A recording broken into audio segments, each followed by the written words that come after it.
Third semester geology, welcome back. जैसा कि आपको पता है कि हमने कल का लेक्चर पढ़ा था, तो इसमें क्लास टर्मिलेरिया हमने स्टार्ट किया था, द फ्री लिविंग फ्लैट।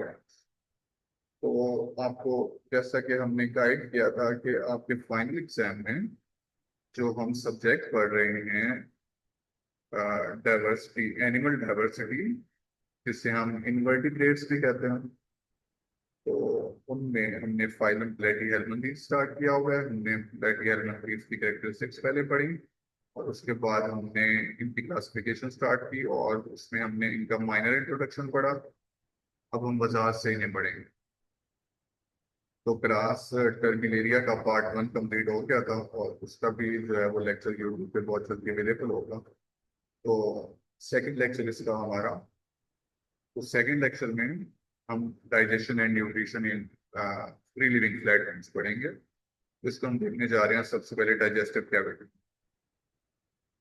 तो जो डायग्राम आप लोगों को स्क्रीन पर नजर आ रही है, इस डायग्राम में एक तो हमें ये जो ऑरेंज कलर का सेरिब्रल गैंग्लिया बताया गया है, इसका जो नर्वस सिस्टम है, इसका इंट्रोडक्शन हमने कल पढ़ा था। और ये नर्व कॉर्ड्स और ये सेरिब्रल गैंग्लिया जो कि नर्व सेल से बने होते हैं, ये एक लैडर लाइक स्ट्रक्चर्स बनाते हैं। इसके साथ साथ हमारे पास जो आपको इंटेस्टाइन नजर आ रही है, इसके साथ फेरेंक्स नजर आ रहे हैं, और साथ में माउथ एंड एनस उन्होंने मेंशन किया है। लेकिन सिर्फ डाइजेस्टिव सिस्टम में इनका माउथ एंड एनस का रोल नहीं है, बल्कि इसके साथ साथ एक्सक्रीटरी कैनाल का भी रोल है।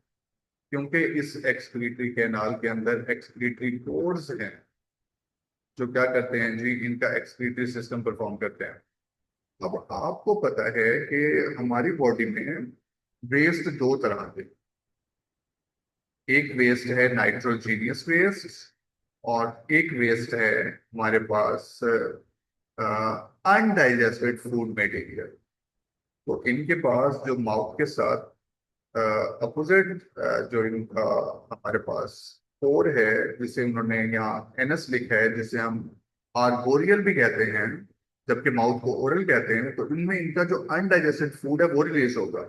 जबकि इनका जो एक्सक्रीटरी पोर यहाँ मेंशन किया गया है, ये दरअसल इनके जो एडवांस्ड वर्टिब्रेट्स हैं उनमें ये यूरिनरी सिस्टम होता है।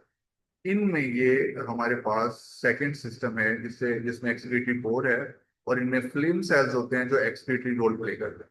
तो डाइजेशन और एक्सक्रीशन दो टर्म्स है। तो हमारे पास एक डाइजेस्टिव सिस्टम के साथ हम कनेक्ट हो जाएंगे जब, तो उसमें हमारे पास आ जाएगा जो है वो डाइजेशन का अनडाइजेस्टेड फूड पार्ट रिमूवल, जबकि एक्सक्रीटरी सिस्टम में नाइट्रोजीनियस वेस्ट का रिमूवल आ जाएगा, जिसे फिल्म सेल परफॉर्म करेंगे।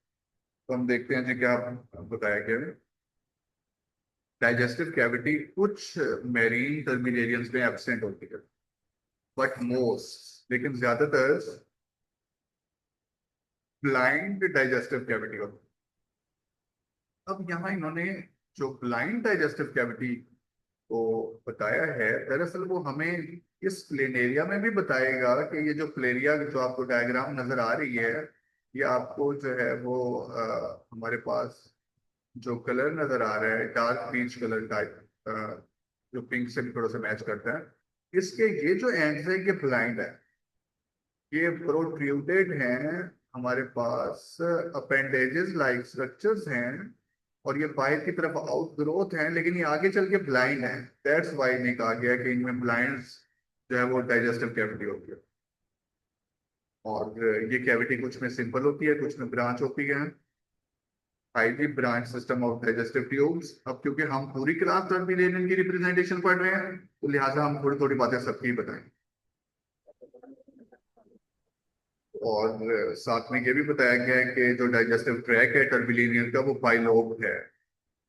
इन्होंने जो है वो बाई एंड ट्राई मेंशन नहीं किया, सिर्फ लोब मेंशन किया है। यहाँ से देखिए डायग्राम में, आप स्क्रीन पर जो आपको नजर आ रहा है, इसमें डाइजेस्टिव सिस्टम जो अपर लोअर पार्ट है बॉडी का, वहां तो सिर्फ एक ट्यूब है, लेकिन लोअर बॉडी पार्ट पर ये दो ट्यूब्स बना रहे हैं।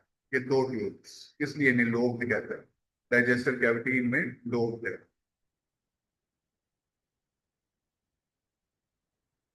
और इनका जो ब्रांच सिस्टम है, डाइजेस्टिव सिस्टम का ब्रांच होना, ये जो है वो एडवांस स्ट्रक्चर है। गैस्ट्रोडर्मल्स, आपको पता है कि एंडोडर्म टिश्यू लेयर्स जिससे बनती है gastrodermis wall of the digestive cavity, तो इसकी बात कर रहे हैं। इसका क्लोज कांटेक्ट होता है site of the digestion and absorption. जाहिर है अगर डाइजेस्टिव सिस्टम पढ़ रहे हैं तो इनका जो कांटेक्ट है वो इनका जो काम है वो डाइजेशन एंड एब्जॉर्प्शन से ही होगा। तो लिहाजा इसके साथ साथ गौर से देखें, हमारे पास ये जो प्लेनेरिया की बॉडी है, इस पूरी बॉडी के अंदर डाइजेस्टिव सिस्टम जो है वो पेनिट्रेटेड है, इसलिए कि बॉडी का स्ट्रक्चर इन जो ब्लाइंड एंड्स हैं या डाइजेस्टिव कैविटी है इससे ज्यादा दूर ना हो सके। और इसका करीब होना और बॉडी का साइज थोड़ा होना और डाइजेस्टिव कैविटी का पूरी बॉडी में होना क्या करता है जी, डिफ्यूजन मैकेनिज्म को प्रमोट करता है। तो इसी में यही बताया गया। ब्रांच डाइजेस्टिव ट्रैक्ट स्ट्रक्चर जो है वो इम्पोर्टेंट है लार्जर टर्बिनेरियंस में, क्योंकि it partially compensate the absence of circulatory system. और साथ में हमें यहाँ ये भी बताया जा रहा है कि डाइजेस्टिव सिस्टम का इतना एडवांस्ड और इतना वास्ट डिस्ट्रीब्यूटेड होना दरअसल जो फ्री प्लेटफॉर्म्स हैं उनके अंदर ब्लड सर्कुलेटरी सिस्टम को रिप्लेस करती है। यानी जो सर्कुलेटरी सिस्टम ब्लड का काम होता है, इनमें ब्लड नहीं है, ब्लड सर्कुलेटरी सिस्टम नहीं है, लेकिन डाइजेस्टिव सिस्टम एडिशनल काम चार्ज जिसके पास होता है कि सर्कुलेटरी सिस्टम का काम भी यही करता है डाइजेस्टिव सिस्टम का। तो फूड में आ रहे हैं जी हम, क्लास टर्बिडेरियंस की फूड में क्या क्या है। कुछ टर्बिडेरियंस कार्निवोर्स हैं, कुछ स्क्वेंच हैं, कैट्स ऑर्गेनिज्म पे रिले करते हैं, और कुछ हमारे पास हर्बीवोर्स है। इसकी थर्ड लाइन में पेज 90 पर फूड में बीटा पॉइंट के अंदर थर्ड लाइन में एक इंपॉर्टेंट सेंटेंस लिखा हुआ, sensory cells are present on their heads. Sensory cells are present on their heads. और गर्ल्स आपको बेटा यहाँ पर डायग्राम जो स्क्रीन पर नजर आ रही है इसमें प्लेनेरिया की आईज नजर आ रही हैं। दरअसल ये प्लेनेरिया की आईज नहीं। हमेशा माइंड में रखना है, कभी भी कोई आपसे क्विज करे या कुछ इस तरह का सुने तो आपको डायग्राम में ऐसा दिखाई दे रहा है जैसे इसकी आईज हैं, ये आईज नहीं है। ये आईज लाइक एक्सटर्नल स्ट्रक्चर है जो हमें ऐसा लग रहा है कि ये आईज है, लेकिन ये सिर्फ स्पॉट है, एक निशान है। ये कैसा निशान है? सम टाइम हम क्या करते हैं जब मैजिकल ड्रामा या साइंस फिक्शन मूवीज देखते हैं तो हम देखते हैं कुछ जो मैजिशियन होते हैं उन्होंने अपने माथे पर पेंट से थर्ड आई बनाई होती है। तो फिर क्या हम समझें कि वो भी इनकी ट्रू आई है? नो, ये भी बिल्कुल उसी स्केच की तरह, उसी जो हमारे पास मैजिशियन है उसी की तरह का एक जो है वो बिहेवियर है जिसमें ये स्पॉट जरूर है लेकिन ये ट्रू आई नहीं है।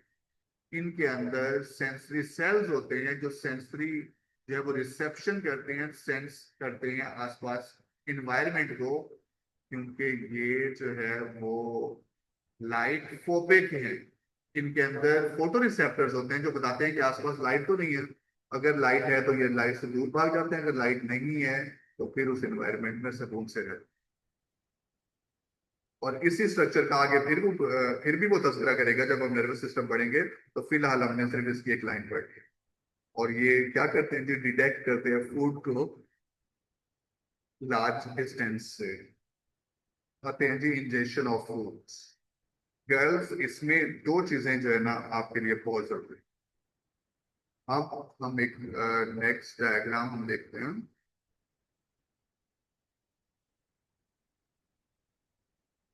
हमारे पास हम दरअसल इसका माउस स्ट्रक्चर जो है हम इसका माउस स्ट्रक्चर जो है वो देखने जा रहे हैं। दरअसल हम समझना चाहते हैं कि फेरेंक्स क्या है। फेरेंक्स क्या है? तो हम यहाँ देखते हैं जी, ये जो इन्होंने फेरेंक्स मेंशन किया है, इस फेरेंक्स को हम देखते हैं।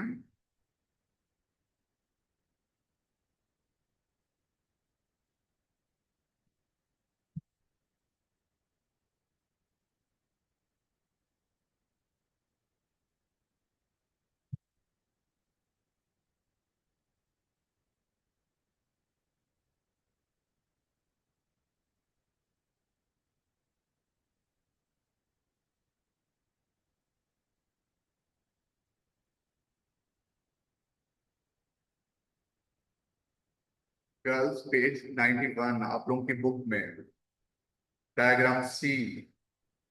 जरा आप माउथ देखें।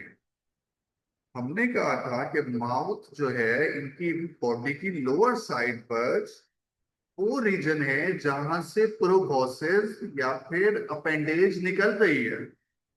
अब ये अपेंडेज कैसी है? प्लेनेरिया के अंदर माउथ तो है ही, माउथ के ऊपर एक और स्ट्रक्चर है जिसे फेरेंक्स कहते हैं। और ये फेरेंक्स कैसा है? इनकी स्नाउट जैसा है, स्नाउट सूंड को कहते हैं कि ये एक्सटेंडेड स्ट्रक्चर है। ये माउथ नहीं है, फेरेंक्स एंड एक्स्ट्रा स्ट्रक्चर है जो माउथ के बाहर लटक रहा है, लाइक अ स्नाउट, सूंड की तरह। तो हमारे पास, आपने कभी देखा हो कि जो आज से कुछ साल पहले लोग रेडियो पर खबरें सुनते थे, उस रेडियो के ऊपर एक एंटीना लगा होता था जो मजीद एक्सटेंडेबल होता था। अगर उसको हम खींचते थे तो वो स्पेसिफिक लार्ज साइज पिलर में से स्मॉल साइज पिलर ऊपर की तरफ एक्सटेंड होकर एक बहुत बड़ी जो है वो हमारे पास सिल्वर स्टील का वो एंटीना बना देते थे, जिसे हम बाद में फिर से क्लोज कर सकते थे। तो इसके लिए उन्होंने टर्म यूज किया है। यानी इनका जो फेरेंक्स स्ट्रक्चर है वो माउथ की ट्यूब एक्सटेंडेड है और उसके गेंद फेरेंक्स के फेरेंजियल शीट्स हैं जो मस्कुलर हैं, जो इसको कवर करते हैं, जो इसको ओपन भी कर देते हैं उस एंटीने की तरह और क्लोज भी कर देते हैं। तो आप लोगों के पेज 90 पर सब हेडिंग चार्ली के अंदर थर्ड लाइन में टर्म लिखा हुआ है pharyngeal sheet. Girls, pharyngeal sheet. तो इस फ्रेंजियल शीथ को हाईलाइट करें। ये फ्रेंजियल शीथ दरअसल माउस से एक्सटेंड होने वाली ट्यूब को बाहर से सराउंड करते हैं, स्ट्रक्चर्स बनाते हैं जो उस ट्यूब को बढ़ा भी सके और कम भी कर सके। तो लिहाजा इंजेक्शन में बताया गया है कि जो इनका फेरेंक्स है वो फेरेंजियल शीथ से घिरा हुआ है। जो इसकी जो हैंग स्ट्रक्चर है फेरेंक्स का, इसे समटाइम एक्सटेंड करके लार्ज भी कर देते हैं और समटाइम स्लो करके समटाइम इसे शॉर्टन भी कर देते हैं। तो अब आते हैं जी डाइजेशन मैकेनिज्म की, डाइजेशन कैसे होती है। तो वो बताते हैं कि ये जो फेरेंक्स है, इस फेरेंक्स के अंदर जो फेरेंजियल शीथ है, इनमें ग्लैंडुलर सिक्रीशंस का मैकेनिज्म भी होता है। जैसे ही फूड ये इनटेक होकर इस फेरेंक्स के अंदर आती है तो एंजाइम सिक्रीशन के जरिए इसकी पार्शियल डाइजेशन कर दी जाती है। जैसे कोई भी फूड हम माउथ में इनटेक करते हैं ह्यूमन बीइंग, तो हम उसे टीथ से टीयर करते हैं या फिर सलाइवा मिक्स करके, अगर उसमें कार्बोहाइड्रेट हो तो पार्शली या फिर कंप्लीटली डाइजेस्ट भी कर लेते हैं। तो इनमें भी फेरेंक्स के अंदर माउथ आने से पहले फूड पार्शली डाइजेस्ट हो जाती है। उस पार्शल और स्मॉल पीसेस ऑफ फूड को बाद में माउथ के जरिए इस डाइजेस्टिव कैविटी में भेज दिया जाता है। और इस डाइजेस्टिव कैविटी में जो वॉल्स में तमाम सेल्स मौजूद हैं, वो क्या करते हैं, क्योंकि ये यूकेरियोटिक सेल्स हैं, इनमें लाइसोसोम्स मौजूद हैं। तो जो उनके प्राइमरी वेसिकल्स हैं वो क्या करते हैं कि फूड को इंगल्फ कर लेते हैं सेल्स, और अपने अंदर लाइसोसोम्स के साथ उनको अटैच करके उनकी कंप्लीट केमिकल डाइजेशन करते हैं। और उनसे बनने वाले तमाम जो उनके जो है वो सिंपलर यूनिट्स हैं, जो कि प्रोटीन है, जो कि ग्लूकोज है, जो कि लिपिड्स है, उससे फिर हमारे बायो एनर्जेटिक्स बायोकेमिकल साइकिल्स में भेज दिया जाता है, जहां जो है वो glycolysis, pyruvate oxidation, Krebs cycle और इलेक्ट्रॉन ट्रांसपोर्ट चेन के जरिए मल्टीपल जो है वो amount of ATP molecules extract किए जाते हैं, जो लिविंग ऑर्गेनिज्म को क्या करते हैं जी, एनर्जी प्रोवाइड करते हैं ताकि वो लिव कर सके। अब चलते हैं जी exchanges with their environments, page 81 पर। तो हम देखते हैं जी कि ये रेस्पिरेशन कैसे करते हैं। इनके लिए इनके पास रेस्पिरेशन का कोई स्पेसिफिक ऑर्गन मौजूद नहीं है। ये अपनी स्किन को यूज करते हैं और साथ में डिफ्यूजन मैकेनिज्म यूज करते हैं, जिसके जरिए स्किन के जरिए डिफ्यूजन मैकेनिज्म को इस्तेमाल करते हुए ये डायरेक्टली इन्वायरमेंट से ऑक्सीजन जो है वो इनटेक करते हैं और कार्बन डाइऑक्साइड रिलीज करते हैं। इनके अंदर रेस्पिरेशन के लिए प्रॉपर मैकेनिज्म कोई नहीं है। अब आ जाते हैं इनकी एक्सक्रीशन की तरफ, खास तौर पर एक्सक्रीटरी सिस्टम। वो ये बता रहा है इनके पास जो एक्सक्रीटरी मटेरियल होता है वो अमोनिया होता है। आप आपने जो है वो FSc second year first chapter में पढ़ा था कि ऐसे ऑर्गेनिज्म जो इक्वेटिक हैं उनके पास पानी बहुत ज्यादा है, तो लिहाजा अगर उनमें 1 ग्राम अमोनिया बन भी गया है तो वो 500 ml उसको रिमूव करने के लिए वाटर यूज कर सकते हैं।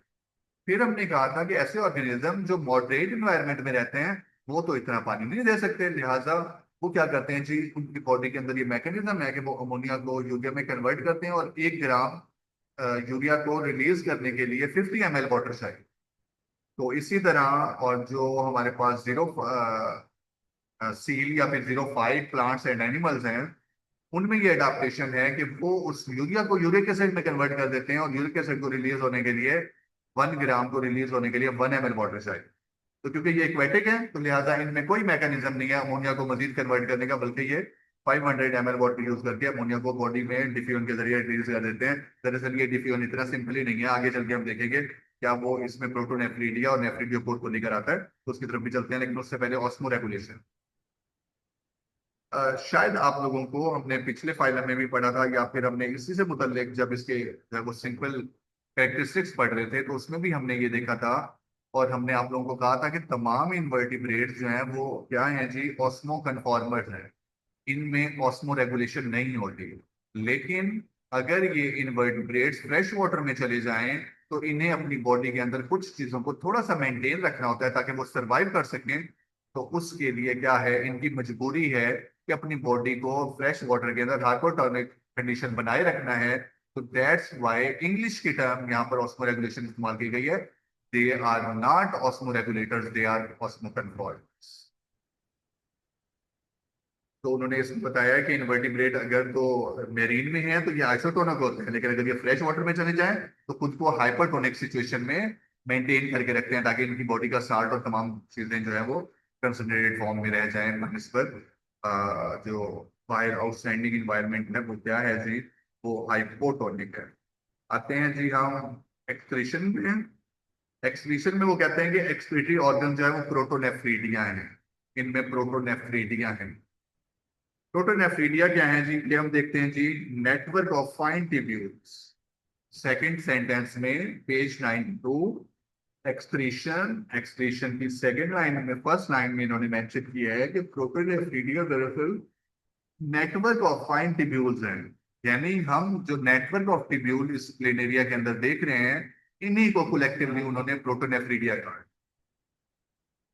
तो इन प्रोटोनेफ्रीडिया के अंदर जो है वो स्पेसिफिक सेल्स होते हैं जो एक्सक्रीशन परफॉर्म करते हैं, इन सेल्स को फ्लेम सेल्स कहते हैं। और फ्लेम सेल्स के अंदर सीलिया होते हैं जो फ्लेम सेल का हिस्सा होते हैं जो इसका रोल प्ले करते हैं और एक्सक्रीशन परफॉर्म करते हैं। तो आप लोगों की आसानी के लिए हमने जो डायग्राम ओपन की है गर्ल्स, इसमें आप लोगों ने देखना है ये ग्रीन पोर्शन है। सब स्टूडेंट डायग्राम में इस ग्रीन पोर्शन को देखें। ये ग्रीन कलर इसलिए दिखाया गया है क्योंकि ये फ्लेम सेल दिखाया जा रहा है कि ये फ्लेम सेल है, ब्लू कलर का इसका न्यूक्लियस है और इस फ्लेम सेल में ये एबिलिटी है कि इसके पास एक ऐसा एक्सटेंडेड स्ट्रक्चर है जिसे सीलिया कहते हैं। इसके पास मल्टीपल सीलिया हैं जो क्या करते हैं जी, प्रोपल्शन करते हैं और प्रोपल्शन की मदद से जो मटेरियल इनके पास से गुजरता है, इनके पास से गुजरता है उसमें से ये एक्सक्रीटरी मटेरियल रिमूव करके अलग कर देते हैं और बिल्कुल ह्यूमन बीइंग्स के यूरिनरी सिस्टम की तरह इनमें बनने वाला जो एक्सक्रीटरी मटेरियल है, फिल्ट्रेट है, उसे फिर आगे मूव करवा के एक्सक्रीटरी पोर्ट से बाहर भेज दिया जाता है। तो अब हम इसे मजीद भी इवेलुएट करेंगे। हम ये जानना चाह रहे हैं कि दरअसल फ्लेम सेल काम कैसे करता है। तो गर्ल्स बेटा आप लोग यहाँ पर जहाँ स्क्रीन में मेरी माउस का एरो घूम रहा है, यहाँ आप रेड कलर के एक्सटेंडेड जो है वो थ्रेड लाइक स्ट्रक्चर्स को देखें। दरअसल ये थ्रेड लाइक स्ट्रक्चर कोई स्पेसिफिक स्ट्रक्चर नहीं है। ये जो है वो सिलेट बना रहे हैं यहाँ पर। इस स्ट्रक्चर के साथ जब इन्होंने मटेरियल रिमूव करना होता है तो यहाँ सिलेट बना देते हैं। जब यहाँ सिलेट बना दिए जाते हैं तो इस सिलेट के जरिए सराउंडिंग बॉडी से वाटर इन सुराखों के जरिए जो है वो विंडो के जरिए यहाँ पर मटेरियल ऐड होता है, लिक्विड मटेरियल, और इसे यहाँ से फिर रिमूव कर दिया जाता है नेक्स्ट सिलेट से। अगर यहाँ से आएगा तो यहाँ से रिमूव कर दिया जाएगा। सीलिया इसमें से प्रोपल्शन करके जो वेस्ट मटेरियल सिर्फ उसे अलग करके आगे भेजकर इस ट्यूब्यूल से होते हुए ट्यूब सेल से पास होने के बाद रीअब्जॉर्प्शन करने के बाद एक्सक्रीटरी पोर्सेस रिमूव कर दिया जाता है। इसके लिए एक और अच्छी डायग्राम है जो आप लोगों को मजीद जो है वो हेल्प कर सकती है। गर्ल्स, ये न्यू डायग्राम आप देखें, आपको ये फ्लेम सेल नजर आ रहा है। ये जो न्यूक्लियस है ये फ्लेम सेल का न्यूक्लियस है। और फ्लेम सेल ये जो एक्सटेंडेड अलग स्ट्रक्चर है, ये उसकी blind end of the protonephridia है। इसके अंदर ये सीलिया स्ट्रक्चर्स और ये न्यूक्लियस और इसकी ये सराउंडिंग सिर्फ और सिर्फ ये फिल्म सेल बना।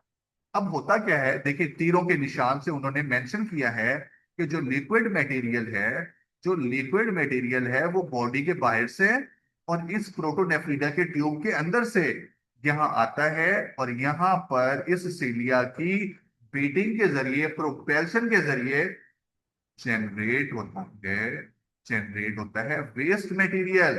लेकिन साथ में आप ये भी सुन लें कि ये जो ट्यूब्स हैं ये दूसरे फ्लेम सेल से आने वाले मटेरियल को भी कलेक्ट करके एक्सक्रीटरी पोर की तरफ भेज रहे हैं। हर फ्लेम सेल के लिए एक एक्सक्रीटरी पोर नहीं है, बल्कि 5 से 10 या फिर इससे भी ज्यादा फ्लेम सेल के लिए एक एक्सक्रीटरी पोर है।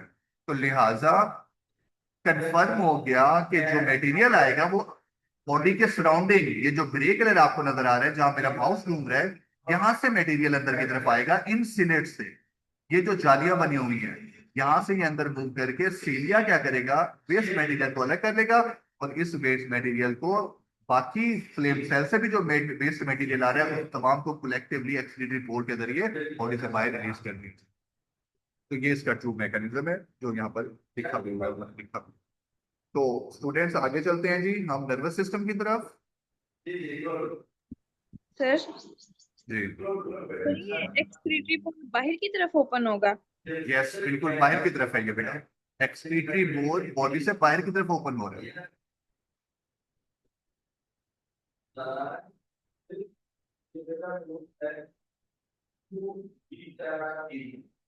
जी अलिशा बेटा, और क्वेश्चन आपके कोई? No sir. आगे चलते हैं।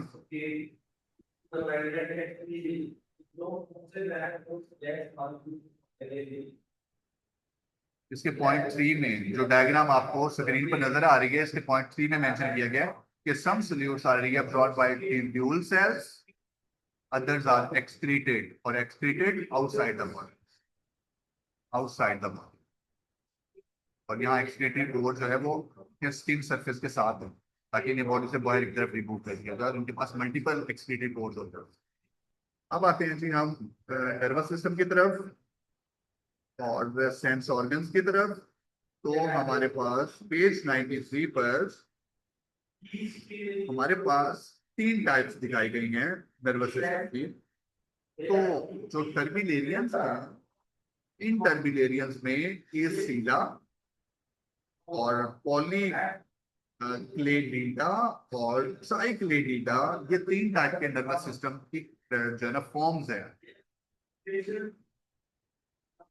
और ये फॉर्म जो है आगे चल के वो हमें बताएंगे कि क्यों डिवाइड किया गया है। इसमें जो हमारे पास फर्स्ट 2 हैं एसिला और पॉलीक्लेडिडा, ये 2 आती हैं जी डिफ्यूज नर्वस सिस्टम में। और जो हमारे पास थर्ड है ट्राइक्लेडिडा, जिसमें प्लेनेरिया की डायग्राम उन्होंने दिखाई है, तो ये क्या है कि ये हमारे पास सेंट्रल आ जाता है और सेंट्रल नर्वस सिस्टम में आ जाता है। तो हम इनकी कैटेगरीज देखते हैं जी।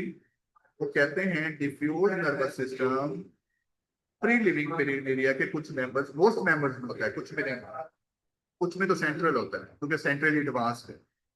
और वो कहता है कि ये सिला इसके ऑर्डर में होता है और कंपोज्ड ऑफ, और ये बना होता है नर्व प्लक्सेस, नर्व के जाल से।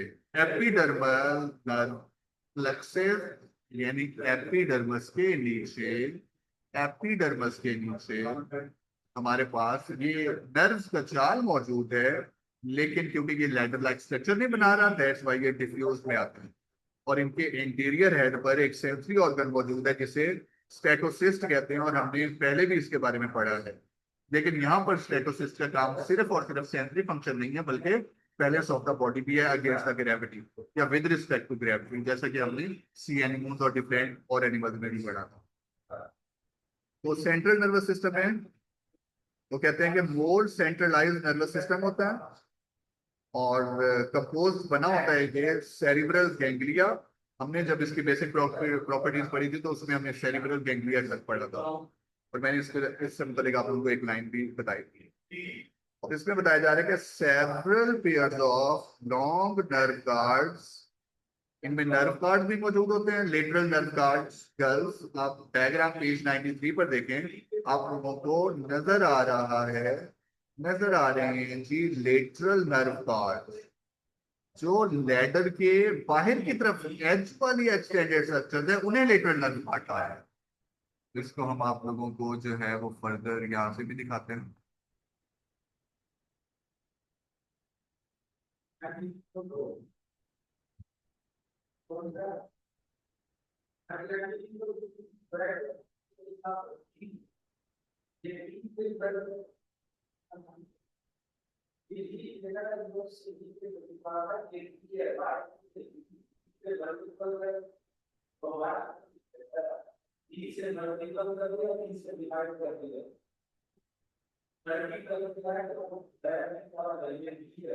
हमारे पास स्टूडेंट्स, हम जो डायग्राम देखने जा रहे हैं, हम कोशिश करते हैं कि हमें कंप्लीट उसकी लेबलिंग मिल जाए। तो इस डायग्राम में देखें जी आप लोग, इस डायग्राम में देखें आप लोगों को नजर आ रहे हैं सेरिब्रल गैंग्लिया, और साथ में जो इसके आउटर एज हैं, इन आउटर एज को हम कह रहे हैं पेरिफेरल प्लक्सेस, और साथ में ये जो लैडर एक्सटेंडेड है लॉन्गिट्यूडनली, इन्हें हम कहते हैं जी लॉन्गिट्यूडनल नर्व कॉर्ड्स। और दरमियान में जो लैडर सीढ़ी के, वो इसे जहां हम पैर रखते हैं, इस तरह के जो स्ट्रक्चर्स हैं, इन्हें हम ट्रांसवर्स कॉम्निश्योर कहते हैं। होप सो इसकी लेबलिंग आप लोग ये डायग्राम प्रेफर करेंगे और एग्जाम में बनाने की कोशिश भी करेंगे, क्योंकि ये हमारी बुक पर बनी डायग्राम से काफी बेहतर है, आप लोगों को अंडरस्टैंड करने के लिए भी ये इजी हो रहा है, और साथ में जो है इसे ड्रा करना भी आप लोगों के लिए उसूल होगा। अब हम देखते हैं जी हमारी जो second point central nervous system लिखा हुआ है, इसमें देखते हैं कि सेरिब्रल गैंग्लिया भी हमें मिल गया, में नर्व नेट भी मिल गया, और साथ में हमें इसमें कॉम्बिशोर भी मिल गए, और साथ में एक और टर्म हमारी रह गई जिससे हम कह रहे हैं, बल्कि नर्व कॉर्ड भी हो गया, फ्लक्सस भी हो गया, और इसका जो टर्म फ्लक्सस है वो हमें फ्यूज नर्वस सिस्टम में देख लिया, लेकिन वो यहाँ भी होता है। आते हैं जी न्यूरॉन्स एंड नर्व ऑर्गन्स की तरफ। ये बड़ा इंपॉर्टेंट शॉर्ट क्वेश्चन है आप लोगों के फाइनल एग्जाम के लिए। अगर तो लॉन्ग क्वेश्चन आएगा तो फिर तो एज अ होल पूरा क्वेश्चन आएगा, लेकिन शॉर्ट क्वेश्चन आ गया तो वो नर्वस सिस्टम और सेंस ऑर्गन कॉमन क्वेश्चन भी पूछ सकता है, या फिर मल्टीपल हेडिंग पूछ सकता है, या फिर ये सिंपल सब हेडिंग भी ले सकता है कि न्यूरॉन्स एंड नर्व जो सेंस ऑर्गन्स हैं वो क्या है। तो हमारे पास न्यूरॉन्स की टाइप सेंसरी और मोटर होती है इनमें जी, और साथ में इंपॉर्टेंट एवोल्यूशनरी एडवांसमेंट है ये। न्यूरॉन्स क्या करते हैं जी, कंसंट्रेट होते हैं in the anterior end of form a pair of ganglion. तो हमारे पास ये जो एंटीरियर एंड आप लोगों को डायग्राम में नजर आ रहा है, जहाँ सेरिब्रल गैंग्लियन बनता है, दरअसल वो बता रहे हैं कि सेरिब्रल गैंग्लिया इसलिए बनता है कि यहाँ बहुत सारे नर्व आपस में मिलकर ये कॉम्प्लेक्स गैंग्लिया बनाते हैं। लेकिन इनमें जो है वो प्रीमिटिव ब्रेन है, यानी हम कह सकते हैं कि ब्रेन का आगाज कहाँ से हुआ, प्लेटी एलमंथीज से हुआ।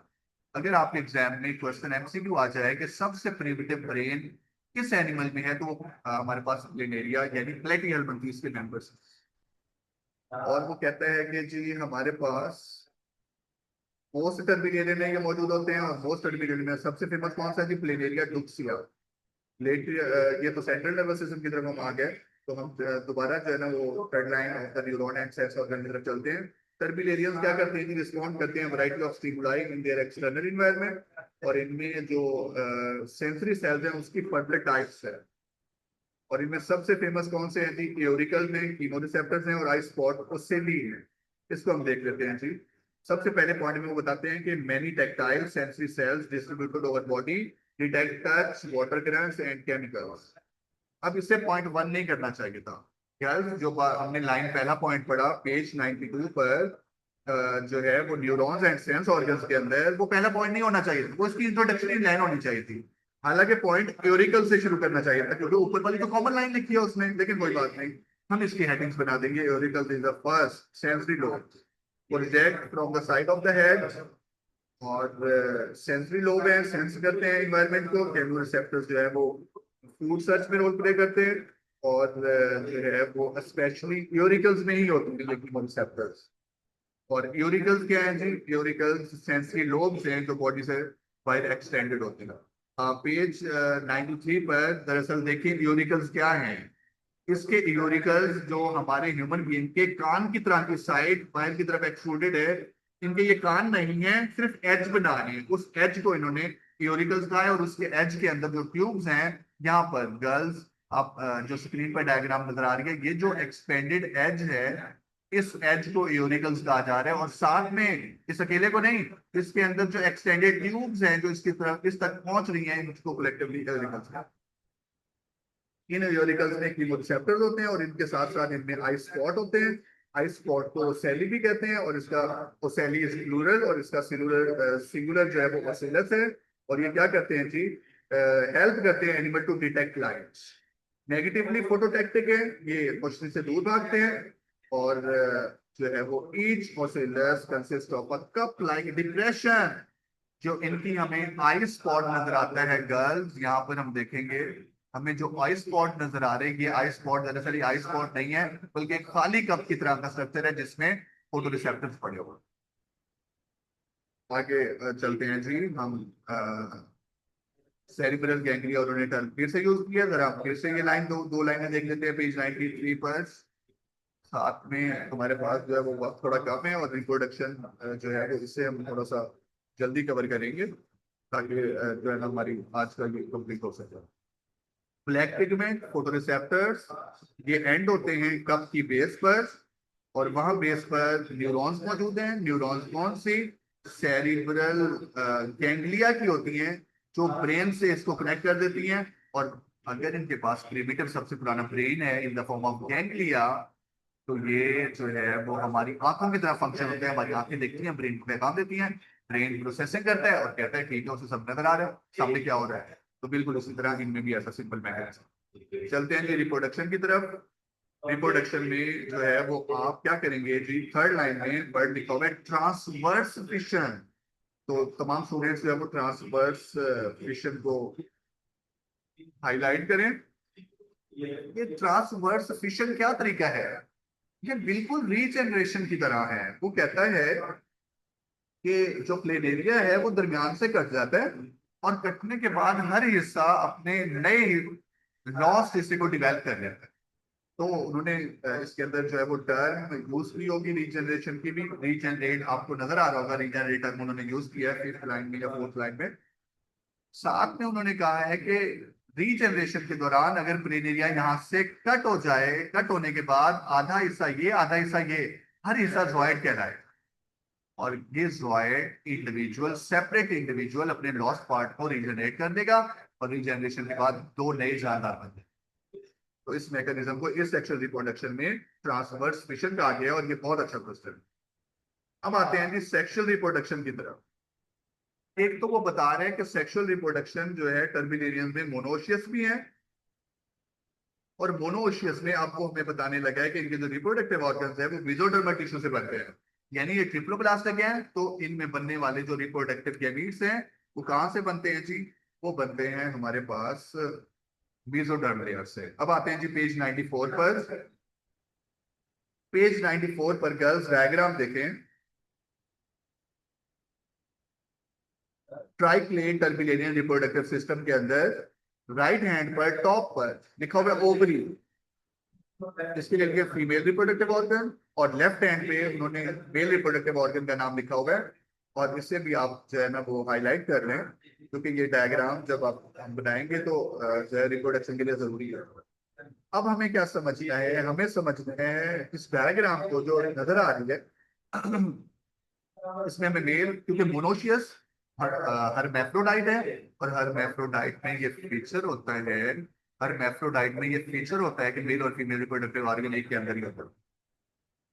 अब हमारे पास इनमें वेज डिफरेंस और ओविडक्ट्स।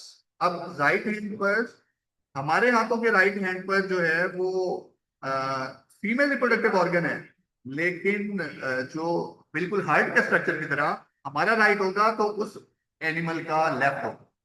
यानी इनका left pot female reproductive structure रखता है और इनका राइट पॉट जो है वो रखता है मेल रिप्रोडक्टिव ऑर्गन। और इसमें जो है वो कॉपुलेटरी सेट और male reproductive copulatory organ, genital chamber और जेनिटल पोल।